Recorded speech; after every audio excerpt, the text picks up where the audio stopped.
Hence we saw screwdrivers being passed around when there was an issue. Just, I do apologise to Olaf Tufter after qualifying for the men's double sculls. His message on Twitter: stop calling me old. Well, I won't call you old anymore, Olaf. And we're away in the lightweight women's single sculls, the A final. Kirsten McCann from South Africa out to a very quick start, getting her bow ball ahead of the Irish sculler to her left, Denise Walsh, and Patricia Mertz from Switzerland to her right.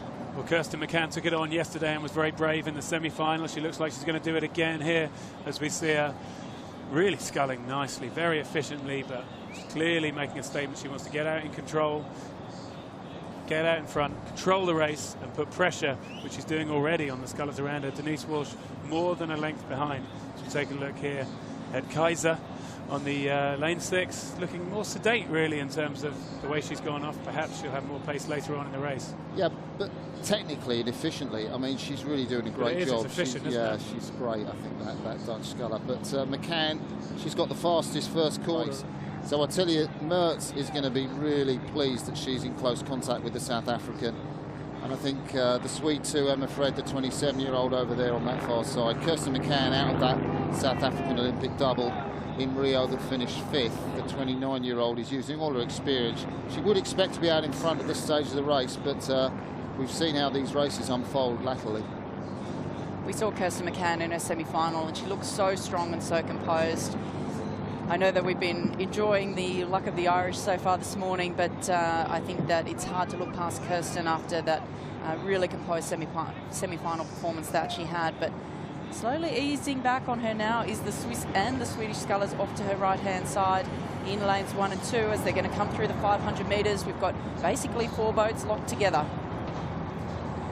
Well, it was actually the second 500, I think, really. Kirsten McCann went away yesterday. She's going to need that now because the field is with her, as we see Patricia Mertz here, who's just staying. It's Janine Gemellan, who we saw qualifying the semi-final of the women's single sculls.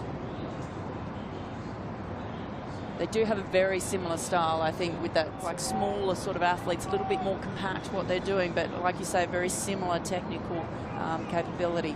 We just saw Mary Jones, the American sculler there, very calm and collected in the second half of the race. The Alabaman from Huntsville, down there in the south, Marieke Keizer, the young Dutch sculler. Marieke Keizer still looks very calm, very efficient, but she's got the boat speed. She's right there, isn't she? Yeah, well, you know, she won the under-23 title of women's lightweight single sculls 2 years in a row, and this year she took it again in Plovdiv. And for my money, she is technically the best sculler in this race. You know, I think McCann is sculling a great race. I think Mary Jones too, the Swiss sculler. But the Dutch sculler, she's brave as well. What I like about her is that, you know, she has really upped her game since the semi-final, and she's gone out now. And her coach, Jose Verdonschot, will have, you know, known that she has confidence under the belt, and we're seeing it now.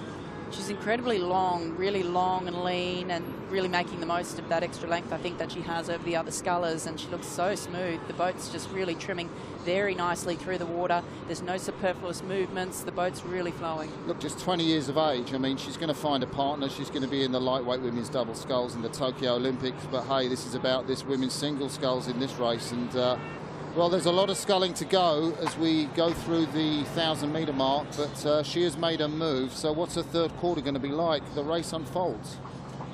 Still plenty more sculling left in this. I think Denise Walsh back there will be disappointed to not be more in the hunt, as will Mary Jones. She's going to, the American sculler in 5 needs to make a move. But yeah, the young sculler Marieke Keizer here from the Netherlands. What a great second 500. She's carrying it on now in the third 5. There's a very good move coming from the Swiss sculler in lane 3. There's a battle going on between the South African Kirsten McCann and the Swiss sculler, and Emma Fred over in lane 1. She's currently in 4th position. Yeah, Emma Fred, she's been unlucky not to make the Olympics in the lightweight women's double scull. Just missed that qualification slot, but she's done so well in the lightweight women's single. Currently in 4th place over there at the top of your picture in yellow. It's easy to spot, isn't it? Mertz on the charge, the Swiss with the distinctive red and white blades. There is the sculler from Skibbereen, the Irish sculler, Denise Walsh, the 24-year-old, yet really to figure in the race. We can look at her picture down there. She's not quite moving the quickest of all the Cruz here. It's not going to be a medal for Ireland and Skibbereen today, but Marika Kaiser, well, she's still out in front. She's still sculling, technically the best for my money. Will she have the endurance in the last quarter? That's the question. I mean, she's put herself out there very early in the race, and what she's got to watch, and you can see her looking across now, is that battle going on to her right-hand side between the Swiss sculler and the South African sculler, who've been tussling for that second and third position. And as they're tussling for those medals, they're starting to eat away this early lead of the Dutch sculler. So she might well get swallowed up here as they're coming to the third and fourth quarters of the race. Well, Marika Kaiser on the near side, she does look so efficient. There's not a huge movement at the finish. It's just a very quiet finish as she comes up. But she is tall, she's long, and she's got that long stroke. But like you say, there's going to be sprinting to be done. There's going to be power needed, and I think it might come from the boats to her right. 7 seconds slower than the other scullers in the last quarter she was in the semi-finals yesterday. That's an awful lot to give away. So really she is suffering now, Greg and Sarah, and you know, I probably think she's going to get overtaken. I think look on her face, if she can overcome that pain in each stroke, if she can keep loose and relax, maybe the Dutch sculler, the 20-year-old, will find something, but the favourites are there to her right. But look what's happening over on the left-hand side of the course. It is the American sculler who is getting herself up into fourth position. The Irish sculler on screen there, but she is out of it at this stage. It is the American Mary Jones. She's going to hear and feel the screams coming from the crowd. And here we see it, that we've got Kirsten McCann making a strong move. That power has come on, that ability to change the bow speed. She's putting pressure on Kaiser in the foreground and now taking over the gold medal position.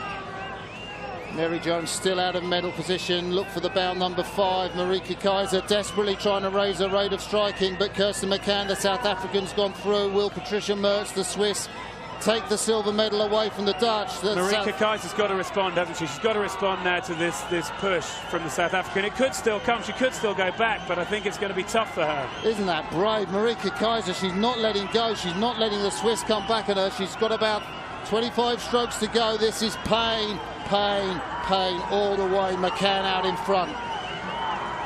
Yeah, McCann takes that look to her left, and she can see the American sculler is coming up fast, but I don't think she's going to have enough time. The course is going to run out. She could make it up to the bronze medal. I think the American's in bronze. The American has her bow ball up next to the Swiss sculler. I think the American Mary Jones, in front of the home crowd, she has herself in the bronze medal position. You called it there, you called it. So it's the South African sculler that takes the gold medal.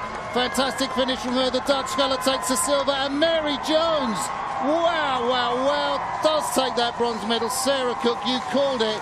Absolutely, you said she was moving.